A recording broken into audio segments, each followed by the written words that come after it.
Hello everyone and welcome to a new video. MC Mura here, and if you're a Zangief fan like me, then you're pretty bummed up about this one because Capcom just released a Zangief trailer. Recently I have done a video talking about Zangief in Street Fighter 5. The title was Capcom Need to Fix Zangief. I said his main issue is that he's never rewarded for playing neutral. He can't even link two crouching jabs, let alone anything meaningful after a standing medium punch. It have always been a good book.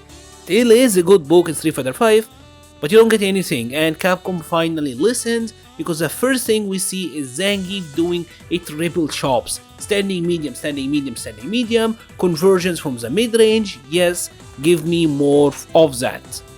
Then we see Gief doing the triple stomps, and I'm pretty sure this was a special move that he had in Street Fighter 4 Omega mode. I'm not sure what is the purpose of this. It doesn't knock down here. Probably leaves him at plus frames to go for mix-ups on hit, maybe go for SBD or a hit, so I don't know how useful this is gonna be, but I mean, it is new, right? Then we see what I assume is Zangief's new forward throw. He does a scoop slam, followed by an elbow drop. Zangief is very much based on wrestling this time around, much more than he have been, so this is just cool throw animation, honestly. Next up we see Zangief's drive impact, the double chops, and this doesn't look like it has that much range unfortunately, and this is kinda similar to how he was in Street Fighter 4 because his focus also was not very good, but he does have it anyway, so he does the drive impact and then combos into his heavy punch SBD it seems like, and the SBD looks like it hits pretty hard.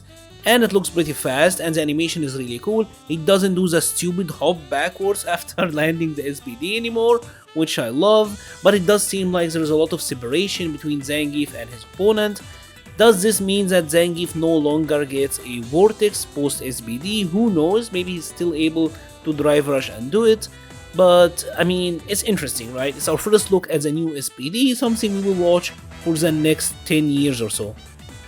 And then we see Gief doing a jumping light kick and tech throwing off of that into his double suplex command grab. This have always given Zangief great Oki and great corner carry, and I'm glad to see this move back.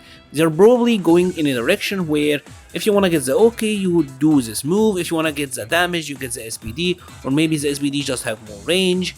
But I'm glad to see this move back, and it looks absolutely devastating. Next up we see Zangief being agile, going for a drop kick, and this will actually cause the opponent to be wall splat by the wall. I'm assuming this is a new command normal. This does a wall splat, he follows up with a forward heavy punch, the headbutt, and it's now special cancelable, and he cancels it into double lariat. I mean, I'm glad that Zangief finally have a drop kick. It's kinda surprising seeing the big dude being this agile, but it's cool. Next we see the most useless move in Street Fighter history, the Thunderstorm. Zangief very specific kick parry. This have got to be buffed. If this is still as stupid as it was in Street Fighter 5, then what a waste, right? It's a cool looking move, but goddamn, it was just a useless attack in Street Fighter 5. Will it now counter everything? Will it counter all kicks or just mid kicks? Who knows? I'm hoping at least it's buffed this time around. Then we see Zangief air to airing with the air headbutt. This is an attack that have always done a lot of hit stun. Now obviously there is no stun mechanic in Street Fighter 6, so what Capcom is doing is that they made it special cancelable. It also is special cancelable by the way in Street Fighter 5. This is a very Street Fighter 5 combo. Aerial headbutt into air EX SBD or Porsche Dynamite. This leaves Zangief very close, if you notice, so he probably gets another mix after that, and it probably does a ton of damage as well. The EX Porsche Dynamite looks absolutely killer too, such a tombstone bile driver. I mean, that's cool, that's just cool. Then we see one of Zangief's super, and this is his level 2 super because of the blog post, obviously they announced it, but also because there is a zoom in effect on the flash, the activation. This is his Cyclone Lariat where he pulls the opponent in and it transitions into a hit throw animation, and he does the jackhammer, obviously his iconic move of Goldberg. If you were a kid, a 90s kid, you probably love this, right? It's a very cool looking throw. And I love that Zangief kinda plays the crowd where he said jackhammer before he does it. I love when they add a little bit more personality like that. Zangief is really selling the pro wrestling gimmick much more than he used to in the previous games, and I absolutely love it.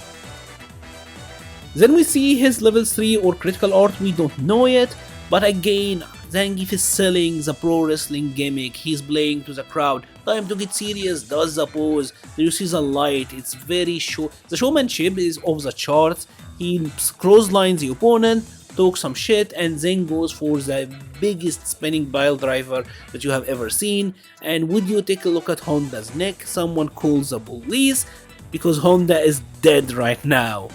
Anyway, that's it for Zangief. Unfortunately, we didn't see any green hand, but we now know that at least based off of this trailer, Zangief have more mid-range conversions. That standing medium punch target combo is huge. It's gonna be a pretty big deal in my opinion, and obviously drive impact, drive rush. I'm hoping Gief have more mobility and is finally able to blaze a mid-range the way he used to in the previous games. If you have enjoyed this video, please leave a like or a comment, it helps the channel so much. I will be leaving a link to the Patreon, Discord, Twitter and Twitch pages in the description. Thank you so much for watching and stay safe.